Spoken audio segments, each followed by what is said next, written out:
네, 안녕하세요. 아트 메신저 빅소 이소영입니다. 오늘 소개할 전시는 뉴욕의 신갤러리가 이제 1년에 몇 번씩 한국에 와서 팝업 전시를 하는데 팝업 전시 중에 일부예요. 근데 보이시는 대로 어린이들의 작품도 함께 전시를 하고 있어서 저희가 차일드 아트 페어를 진행을 했거든요. 그래서 곳곳에 정말 어린이들의 작품 그리고 진짜 작가의 작품이 섞여 있어서 그런 재미를 느낄 수 있는 전시고, 또 더불어서 아웃사이더 아티스트들이나 또 제가 소개해드리고 싶은 작가들의 이야기도 오늘 제가 좀 해드리면 좋을 것 같아서 이렇게 준비했습니다.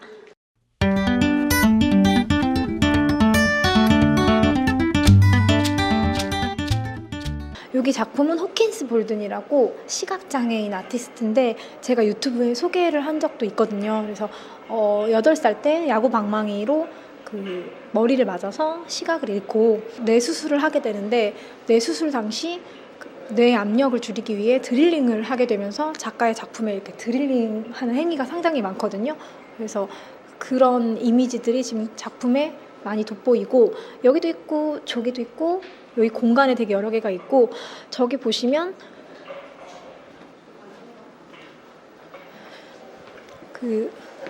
작가의 작업하는 모습을 영상으로 찍은 걸 일부러 이 전시에서 오래된 텔레비전처럼 모니터에다가 이렇게 틀어주셨어요. 그래서 전시를 보시는 분들의 이해를 도울 수 있도록 이렇게 준비했습니다.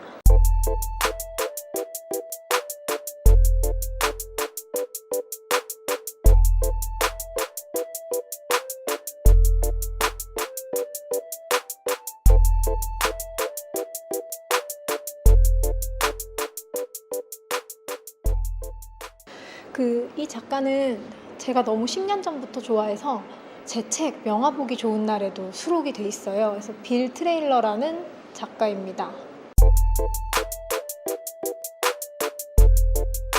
모카 농장이나 그런 면직물에 종사했던 노예였는데 노예제도가 폐지가 된 거예요. 근데 폐지돼도 이제 할 수 있는 게 많이 없으니까 그냥 노예로 살았던 노예가 되게 많대요, 흑인들이. 근데 결국에는 다리를 못 쓰게 되니까 길거리로 쫓겨나요. 그래서 노숙자 생활을 했어요. 그래서 작가가 주로 잠을 잤던 곳이 구두방이나 장례식장이자 그런 데서 잠을 자다가 버려진 쓰레기에서 재료를 찾아서 이제 드로잉을 한 건데 85세 때 처음으로 작품을 그렸거든요. 근데 저는 이 작가 너무 좋아해가지고 제 책에도 썼었어요. 근데 실제로 제가 본 거는 메트로폴리탄에서도 본 적이 있고, 그다음에 작년에 마이애미 가서 페어에서도 본 적이 있고, 한국에는 아마 처음 온 걸 거예요, 빌 트레일러가. 근데 저는 이 작가를 처음 좋아했을 때 10년 전이었으니까 당연히 가격에 대한 걸 생각 못한 거예요. 왜냐면 그땐 제가 컬렉팅을 하고 있지 않았거든요. 근데 그래서 작품의 가격에 대해 잘 몰랐는데 그 당시에는 막 30만 원, 40만 원 이랬던 작품의 가격이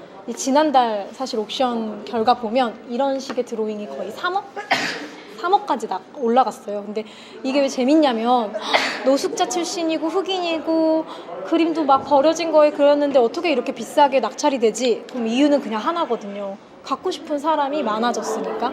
그래서 요즘 미술사가 사실은 다 대부분 유명한 작가가 누가 있을까요? 서양 미술사에서 유명한 작가가 누구 있을까요? 우리나라에선 누굴 좋아할까요? 고흐, 또 모네, 또 피카소, 또 일단 그 3명 셋 다 백인이잖아요. 그리고 셋 다 남자. 그러니까 대부분의 사람들이 좋아하는 유명한 작가는 백인이고 남자고 서양의 강대국 작가들. 근데 미술사가 어떻게 다시 쓰이고 있냐면 여자 작가들은 왜 이렇게 조명이 안 됐어? 흑인 작가들은 안 배운 작가는 안 돼? 왜냐면 옛날 유명한 작가들은 다 되게 좋은 왕립예술협회 이런 출신도 되게 많고 미대도 많이 나왔거든요. 근데 아웃사이더 아티스트들은 한 번도 배운 적이 없고 그리고 혼자 힘으로 그리고, 그래서 빌 트레일러는 사실 아웃사이더 아티스트들 중에 되게 드로잉이 되게 좋은 작가로 유명한데, 빌 트레일러라고 치시면 옛날에 장디 뷔페라는 화가가 빌 트레일러 너무 좋아해가지고 자기 책에도 썼었어요. 이유는 장디 뷔페가 프랑스의 되게 유명한 화가인데 미대생이었대요. 근데 어느 날 갑자기 작품을 안 그려요. 이유는 이런 노숙자나 안 배운 사람들이 더 자기보다 잘 그린다고 생각을 한 거예요. 그래서 한동안 작품 생활을 안 하고 포도주 사업을 하거든요. 그러다가 되게 뒤늦게 나이를 먹고 이런 화풍으로 그려요. 그래서 이런 화풍을 장드뷔페가 아트불이라고 이름을 짓거든요. 그게 날것의 예술이에요. 배운 적 없고 원시 미술 같은. 근데 이제 이게 미국으로 가면 아웃사이더 아트라는 단어로 이제 불리고. 드웨인 발렌타인은 사실 이게 1970년대 작품이에요. 이전까지 레진이라는 머티리얼 자체도 나오지가 않았고 이제 이런 새로운 재료가 나오면서 처음에는 공업용으로 많이 사용을 했어요. 그래서 작가들이 이 재료로 사용을 하면서 작품을 만들기 시작한 거는 60년대에서 70년대인데 사실 이 당시의 미술 사조로 봤을 때 Light and Space라는 그 Light and Space라고 그 사조를 이야기를 하는데 작품이 공간과 빛이 함께 모여가지고 한 작품이 되는 그거를 작가가 생각을 했었고 드웨인 발렌타인 같은 경우에는 배를 만드는 회사에서도 일을 했지만 사실 UCLA에서 교수기도 했어요. 레진 전문 교수여서 레진의 사용법을 너무나 잘 알았죠. 그리고 이제 LA 같은 경우에는 날씨가 항상 좋고 바닷가가 있으니까 그 바닷가를 보면서 그 바닷가의 풍경을 작품으로 담아내고 싶다는 그 욕망이 굉장히 많았는데 이 레진 작품 같은 경우에는 그 대표를 할 수 있는 작품이죠. 그 70년대 레진을 사용한 작가의 대표 작품뿐만 아니라 그 드웨인 발렌타인 작가의 대표작이기도 해요. 왜냐하면 밑에 보면은 이제 바다가 굉장히 깊은 바다의 느낌으로 표현을 했고 그다음에 위에 보면은 이제 햇빛이 바다에 이렇게 비춰지는 그런 느낌으로 작업을 했기 때문에 그리고 옆에서 보면은 위에랑 밑에랑 또 두께가 굉장히 달라서 여기 표면의 자체도 굉장히 신경을 많이 써서 정면에서 보면은 그냥 구처럼 보여요. 그렇게 구처럼 보이게 만드는 그 테크닉 또한 굉장히 이 재료의 물성을 잘 알아야지만 만들 수 있고 이 색의 그 자연스러움 자체 모든 자체를 봤었을 때 이 작품은 지금 메트로폴리탄 미술관부터 해가지고 중요한 미술관에 다 소장 및 전시가 되어 있고 이 작품 70년대 작품의 작가의 대표작을 볼 수 있다는 것만으로도 굉장히 귀한 기회인 것 같아요. 한국뿐만 아니라 외국에서도 이 작품을 볼 기회가 전혀 없어요. 70년대 작품은. 그리고 상태 또한 이 정도면은 너무나 훌륭하기 때문에 50년 정도 된 작품인데 이 정도면 너무 훌륭하고 심지어 받침대까지 레진을 만드는 작가한테 직접 제작 주문을 한 거라서 정말 이 작품을 보고 있으면은 그냥 모든 생각을 확 있게 만드는 것 같아요. 정말 이 굴을 보면은 모든 걱정이나 막 생각이 많을 때 보면 그냥 아무 생각이 없이 나 혼자 그냥 빠져들게 되는 것 같더라고요. 그래서 솔직하게 이 작품 제가 작품을 굉장히 많이 수집을 하고 보는데 저도 이렇게 작품을 보면서 확 오랫동안 그냥 아무 생각 없이 빠져드는 작품이 나한테 과연 이만큼의 퀄리티의 작품이 나한테도 있나 이런 생각이 들 정도로 굉장히 뛰어난 훌륭한 작품인 것 같아요.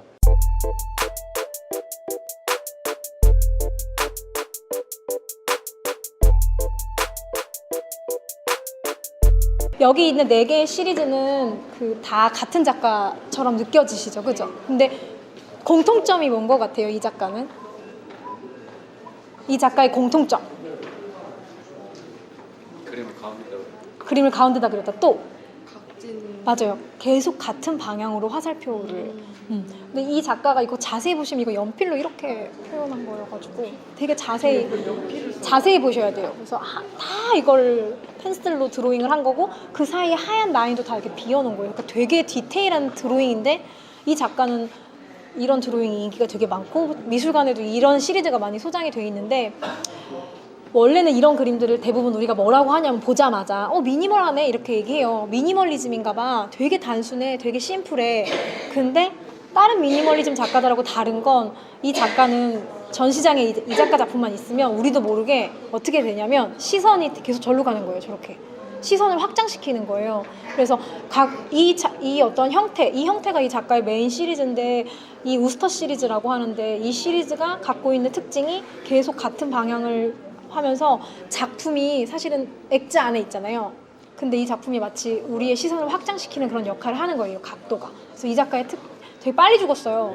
39인가 40에 죽었는데 흑백 사진 봤는데 되게 멋있더라고요. 근데 자기가 미니멀리즘 작업을 할 때 고민을 많이 했는데 어떻게 해야 다른 미니멀리즘 작가들하고 다를까? 근데 그 어떤 해결하는 키가 다른 미니멀리즘은 좀 공간 안에 있는데 나는 좀 공간을 확장하고 싶어. 시선을 확장하고 싶어. 그래서 더 열어두게 해서 전시장에서 보면 우리도 모르게 시선이 이렇게 확장되는 형식으로 이렇게 전시가 되고 모든 작품들 중에 이런 시리즈가 되게 많아요. 이쪽 각도로 다.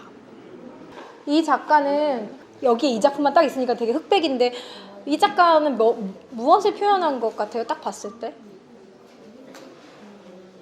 그냥 딱 보자마자 원래 그림이라는 거는 보자마자 이 작가가 내면?